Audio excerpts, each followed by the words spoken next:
Nadie dijo nunca que quería un hijo con reflujo, que fuera bueno para los berrinches y que siempre soñaron con tener un adolescente que les voltee los ojos y te azote las puertas. Todos incursionamos en esta aventura de ser padres diciendo, a mí no me va a pasar.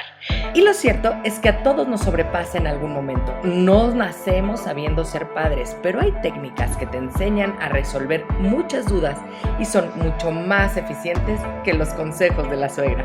Bienvenidos al podcast de Academia para Padres. Caminaremos en las diferentes etapas del desarrollo primario de estas pequeñas personitas para ayudarte a crear este ambiente libre de caos y con estructura y hacer que las cosas pasen.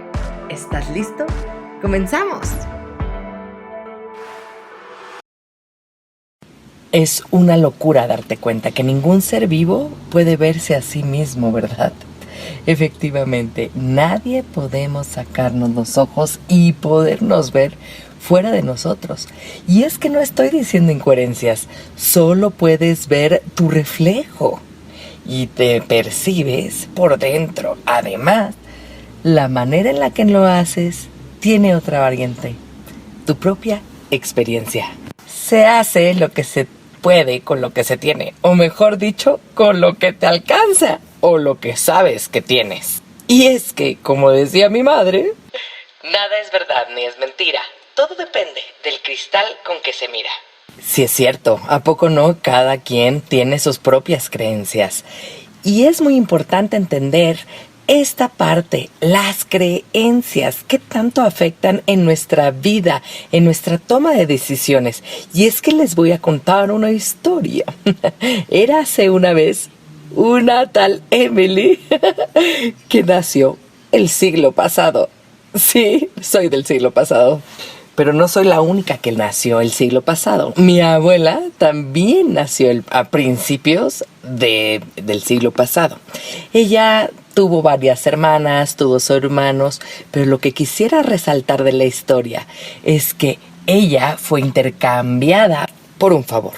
Mi abuelo se ganó la mano de mi abuela por haber hecho un trabajo estupendo. Y mi abuela con mi abuelo tuvieron 10 hijos. No tuvo 2, no tuvo 3, no tuvo 1, tuvo 10. Además de haber sido intercambiado como agradecimiento, tuvo 10 hijos. Y mi mamá fue la 8ª o 9ª porque es gemela. Bueno, era gemela porque mi mamá falleció a mis 14 años. Pero esa parte no es la más importante de esta historia. La más importante fue que mi mamá nació durante la Segunda Guerra Mundial. ¿Y por qué podría ser relevante la Segunda Guerra Mundial en México? Pues resulta que mi familia materna viene de Francia y vivieron la Primera Guerra Mundial y la Segunda Guerra Mundial. Entonces, para mi abuela y mi abuelo y para toda la familia de mi mamá, era de suma importancia tener, por ejemplo, los papeles, documentos de viaje en perfectas condiciones para viajar en cualquier momento. Por si fuera necesario viajar en emergencia, en un momento de crisis, se pudiera hacer. Y esa era una regla. Y yo crecí con esa idea, porque mi mamá creció con esa idea. Porque la realidad de mi abuela era la Primera y Segunda Guerra Mundial. Mi abuela le enseñó además a cocinar conservas. Sí, sabía hacer mermeladas y cualquier conserva porque para ellos era importante conservar la comida en cualquier emergencia. ¿Y esto qué tiene que ver con mi mamá? Pues sí, mi mamá tuvo que vivir las consecuencias de la realidad de aquella época de mi abuela. Apenas el siglo pasado pudimos votar las mujeres. Pudimos ponernos minifaldas y pantalones y además pudimos aspirar a un puesto directivo y de un sueldo comparativo al de los hombres. Seguimos luchando hoy en día para tener esta igualdad, pero no tenemos ni 100 años con esta nueva práctica. Todavía no pasan ni 100 años de cuando mi mamá se levantó con muchísimas mujeres en la calle para manifestarse para sus derechos y para los tuyos y sobre todo para las de tus hijas. A lo que voy es, imagínate de qué manera vivía mi abuela, que la intercambiaron y no dijo pío, ¿eh? Y mi mamá nació en una libertad, con una ideología muy feminista, muy apoyada además por su mamá. Pero tampoco esa es la parte importante de la historia. Mi mamá se casó a los 35 años con un hombre menor que ella, 9 años. Imagínate el shock para sus papás. En esa época decir, sí, claro, mi hijita chula se va a casar con un chamaco 9 años menor que ella. Si nosotras creíamos que teníamos problemas con nuestros adolescentes y nuestros adultos, imagínense mi abuela, ¿qué cosa? Eso sí es feminismo. Pero tampoco esa es la parte más importante de la historia. Resulta que a mí mi mamá me tuvo a sus 40 años y yo viví lo que era tener una mamá grande y decidí tener hijos a los 20. Correcto, no me había acabado de terminar mi último septenio cuando yo ya tenía un hijo. Dios santo. Estas 3 historias, estas 3 generaciones de mi propia familia son completamente distintas y algo nos une, y es que las 3 somos madres. Aquí, justo aquí, es en donde la frase que dije al principio de que se hace lo que se puede con lo que se tiene, es cuando toma sentido. Si estamos hablando de que mi abuela tenía una historia y crió a sus hijos con esa historia, mi mamá creció con esas historias, con esas creencias, y además vivió cambios sociales importantes y cambios sociales. En México, por ejemplo, en el 68 se hizo una matanza terrible y ella, nada más porque empezó a llover, se regresó a su casa, pero mi mamá iba hacia Tlatelolco. Las guerras en mi familia estaban muy a flor de piel. Esta idea de cuidarse, de proteger de los factores externos que pudieran pasar era sumamente importante en mi crecimiento. De plano, era un no negociable. Tú eres consecuencia de las historias pasadas, de cómo vivieron y lo que vivieron tus papás. Y mi historia no tiene nada que ver con la tuya. Y está bien. Cada quien tiene su historia y cada quien es consecuencia de la educación que recibió de sus padres. Y eres lo que te programaron, sumado a tus propias vivencias que hicieron que tuvieras unas nuevas creencias. Lo ideal realmente para cualquier ser humano sería encontrar lo que quieres, un objetivo de vida. Pero eso lo vimos en el capítulo pasado y es muy difícil encontrarlo porque esa pasión, esa idea, esa libertad de ser quien tú quieras ser, muchas veces se ve truncada por la necesidad de tus padres, de la sociedad, pero sobre todo de tus creencias. Y voy a ser mucho más dura. La verdad es que nosotros somos unos mentirosos, somos unos hipócritas todos. Nos manipulamos, nos hacemos tanto daño, somos tan tóxicos que queremos que nuestros hijos se mientan a ellos mismos y además queremos que no nos delaten frente a la realidad, frente a esa realidad que estamos evitando constantemente. Estamos tan predispuestos y obligados por la manera en la que nos educaron nuestros padres a mentirnos, a hacernos daño para quedar bien con los demás. ¿Cuántas veces hemos dejado de lado nuestras necesidades? ¿Cuántas veces nos hemos tenido que convencer de que algo que no nos gusta nos debe de gustar? Lo que estamos viviendo hoy, nuestra realidad del día de hoy, no tiene nada que ver con la realidad del siglo pasado. No tiene nada que ver con la realidad de nuestras mamás o nuestras abuelas. El problema aquí es que nuestros hijos conectan con nuestro niño interior, no con el adulto tóxico que somos. Conectan con esta inocencia, con este amor, con esta empatía, con esta ternura. Lo malo es que nosotros como adultos tóxicos nos ponemos bien celosos de ese niño que la verdad es nuevo y que no tiene traumas, sin una mamá que le esté gritando o sin el problema de la guerra o del problema de lo que esté pasando alrededor. Y la verdad es que sí nos puede lastimar a nosotros porque podemos sentir envidia porque tiene una vida mejor que las nuestras. Los celos de adulto y los berrinches de adulto, por supuesto que existen. Y esta competencia constante con nuestros hijos, porque mi hijo sí puede dormir con mi esposa, por ejemplo, o mi hijo sí puede interrumpirme, mi hijo sí puede tener una vida sin tener que trabajar. Es más, hay hasta papás que dicen, es que es injusto, yo trabajo y gano dinero y los que utilizan mi dinero y mis cosas y mi vida son mis hijos.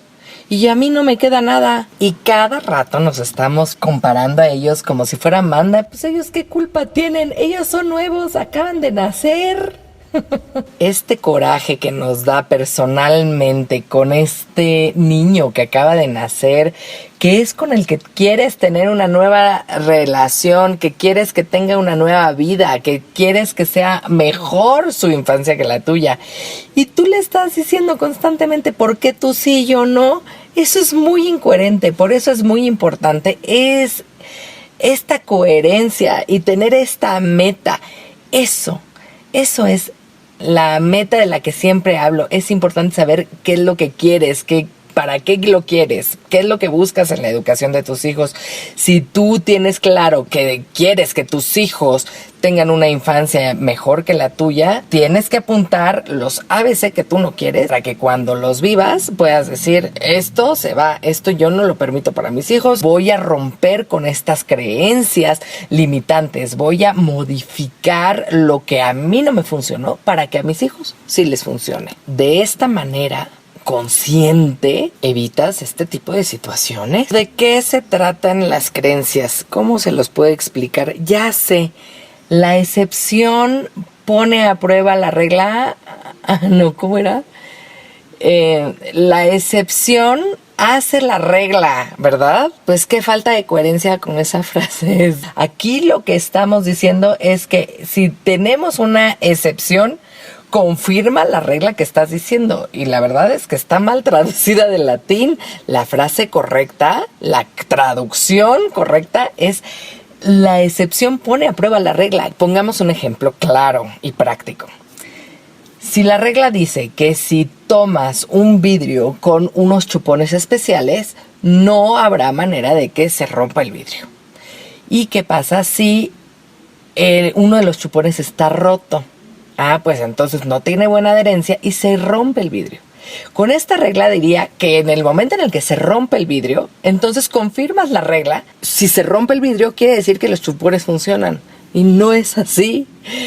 La idea correcta sería decir que sí y solo si los chupones están en buen estado, el vidrio no se rompe. Y entonces el hecho de que se haya roto el vidrio confirma. Tiene una variante en la que los chupones deben de estar en buen estado y tienen que estar bien colocados. ¿Sí me expliqué? Lo peor de todo esto es que nadie cuestiona la frase porque todo el mundo la dice. Gente importante, catedrática, políticos, lo que sea, la siguen diciendo mal y nosotros no nos atrevemos ni siquiera a investigar si está bien dicha o no y ni siquiera nos cuestionamos si tiene sentido o no la frase. Les voy a dar otro ejemplo con otra frase. Mal de muchos, consuelo de tontos. Tampoco es así.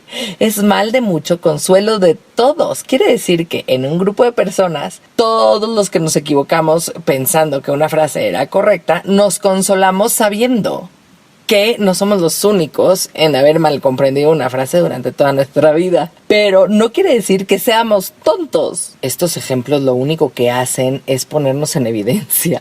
Porque realmente, ¿cómo es posible que durante tantos años hayamos dicho mal las frases y ni siquiera las cuestionábamos? No cuestionamos a nadie que lo dijera, porque nos enseñaron a no corregir a los adultos, a las autoridades, a no ir más allá, a no buscar. Nos castraron nuestro cerebro. Nos enseñaron a no poner en duda lo que los adultos decían o lo que los sabios decían. Y entonces, si los sabios se equivocaban, pues nosotros lo tomábamos como verdad. Y entonces la regla es no corregir a los adultos, sino cuestionarlos. Pues evidentemente nosotros ni siquiera nos vamos a atrever a investigar si está bien dicho o mal dicho. Independientemente de lo que yo les esté diciendo ahorita, si hay algo que afecte su creencia, y como es su creencia y es su verdad absoluta, la van a defender con capa y espada. Van a encontrar los argumentos suficientes y necesarios para poder debatir con la otra persona que también tiene su creencia, que también tiene sus argumentos y tiene sus creencias y tiene sus puntos completamente válidos que compiten con los tuyos. Dejemos de ser malas personas con nosotros mismos y cumplamos nuestras propias expectativas. Madre mía, acabo de decir que tenemos que cumplir nuestras propias expectativas. Pero ¿cómo vamos a hacer eso si cada rato nos dicen que no podemos esperar nada de nadie? No podemos esperar nada de nadie y no podemos esperar nada de nosotros mismos, porque además nos enseñaron a no buscar nuestros sueños, a no luchar por ellos, y entonces cualquier meta que nos propongamos se vuelve inalcanzable, y creo que ya está tomando sentido esto que estoy diciendo. Si tuviéramos necesidad de tomar un poco más de ejemplos, podremos pedir solicitar congruencia con las personas que tienen fe en algo o en alguien y tienen esta espiritualidad. Debemos ser congruentes en lo que pensamos, en lo que decimos y en lo que hacemos, porque hay muchísima gente que está conectada con el universo, pero que cuando pasa algo, haz de cuenta que se vuelve una cosa terrible, se enloquecen. Por ejemplo, el otro día estaba yo en el coche porque llevé a mi hija a la escuela y estaba de regreso. Y la verdad es que, pues, se me apagó el coche. O sea, tengo un coche estándar, saqué el clutch por alguna razón, pues se me fue y se me apagó el coche. Bueno, pues la persona de atrás, o sea, actuó como si yo me estuviera tomando un café en la mitad de la calle. O sea, de verdad, una tocadera del claxon, una pitadera, como lo dirían en otros países. Tocar el claxon es el pip pip del coche. Ay, en este momento es el momento perfecto para tomarme un café, para ver el cielo, para disfrutar del momento. Pues obviamente no. Esta congruencia de la que estamos hablando y que estamos buscando es para poder diferenciar la frustración de la explosión. Tenemos que aceptar que nos gusta que los demás cumplan con nuestras expectativas. El señor de atrás tenía la expectativa de que cuando se pusiera el verde pudiera avanzar, y como no cumplí con sus expectativas, me tocó el claxon. A ver, hay un mínimo que cumplir. Todos somos egos. ¿Qué significa ego? El ego significa el yo, pero no todo el mundo somos egoístas. Ahí hay una mala comprensión del vocabulario. No tiene que ver con el que tu ego es tu yo, que eso es importante, porque tu yo tiene que comer, tiene que ser sano, tiene que poder esperar lo mínimo de la persona que tiene enfrente. Y no está mal tener expectativas de los demás, porque hay una regla social, una educación que se debe de cubrir, porque justamente tienes expectativas que cubrir. O sea, a ver, otro dicho de charachero de mi madre es: al país que fueres, haz lo que vieres. Y sí, si tú vas a un país musulmán, te tienes que cubrir la cabeza, pues lo haces por respeto a las costumbres y los usos de ese lugar. No puedes estar imponiendo tu propia voluntad en donde quieras. Tienes que cumplir ciertas expectativas sociales para la convivencia saludable. Es como llegar a algún lado en donde no conoces a nadie, en una reunión, por ejemplo, y tienes que saludar. Pues sí, así es. Si no saludas, eres un pelado. Esas son las expectativas que debes de cubrir. Porque no puedes andar por la vida faltándole al respeto a todo el mundo y hacer las cosas como se te dé la gana, porque debes de cubrir con ciertas conductas sociales que te hacen ser una persona sociable. Tenemos la responsabilidad de conocer nuestra propia frustración, como este señor que se frustró porque yo no avancé. Porque me estaba tomando un café a la mitad de la calle. Obvio no. Pero tienes que conocer cuando estás frustrado y cuando explotas. Por ejemplo, les voy a contar otra historia. Resulta que en el supermercado estaba yo pagando las cosas y tenía un problema en la cajera. Todo el mundo tenemos prisa, todos queremos llegar más rápido, todos estamos cansados. Y la verdad es que yo ese día, además estaba muy cansada porque en la noche no pude dormir. Y sí estaba frustrada porque dije, ¿es en serio? Me voy a tener que esperar a que la señora arregle el problema, haga el corte de caja. Yo tengo que esperar al gerente cuando el supermercado está sumamente lleno. Y la verdad es que sí, llegué y me quejé del súper. O sea, sí dije, estuvo horrible, la cajera tuvo un problema, etcétera. Pero no quiere decir que si yo me llego a quejar, a decir, oye, la verdad es que estuvo irreal la situación, porque sí llegué a decir eso en la casa, no quiere decir que yo, mientras estaba en la escena, en el supermercado, no tomara la actitud correcta y que tomara, por ejemplo, la actitud del señor que estaba 2 personas atrás de mí, porque decía, es que no es posible, por eso México está como está, esto es una falta de respeto, no puede ser, vieja inútil. Esto no es culpa de nadie. Están pasando cosas que te tienes que aguantar porque está fuera de ti, no puedes hacer nada más. Y el señor de atrás, bueno, o sea, estaba fúrico, pero insultaba y le faltaba el respeto a la gente. Y la verdad es que no tiene la culpa ni la señora, ni la cajera, ni el corte, ni el gerente, ni el cansancio, ni la lluvia, ni nada. Y te puedes frustrar, por supuesto, pero tienes que ser coherente con tus actitudes frente al momento. No puedes estar explotando así, no te puedes faltarle al respeto a las personas y tampoco me puedes estar tocando el claxon todo el tiempo porque estés pensando que me esté tomando un café. Fueron unos segundos, son situaciones externas y nosotros somos responsables entonces de nuestro sentir, de nuestra manera de reaccionar. Y por supuesto que te puedes quejar, claro que sí, pero hay que saber de qué te quejas, cómo te quejas y con quién te quejas. Te tienes que hacer cargo de tus propias reacciones, de lo que aceptaste y de lo que no aceptaste, porque son las decisiones equivocadas que tomamos las que nos hacen daño, no los factores externos. Si nosotros nos la pasamos sin responsabilizarnos de nuestras emociones y de nuestras creencias y de nuestras vivencias, no vamos a avanzar. Todos tuvimos una infancia terrible, todos tenemos una historia terrible, todos tenemos algo que reprocharnos a nosotros o que reprocharle a alguien, pero nos tenemos que hacer responsables. Somos seres humanos y vivimos de solucionarle los problemas a los demás. Y la idea es hacerte cargo tú de tu propia historia, de tu propio pasado y poder trascender. Ya se acerca la época decembrina y es muy común escuchar a muchísima gente que se queja, que se deprime, que llora, que odia Navidad, nada más por el hecho de que en algún momento de su historia hubo una cuestión con alguien, en algún juguete que le robaron, que se rompió y entonces odian Navidad. Es tu decisión seguir arrastrando esas malas experiencias hasta donde tú quieras.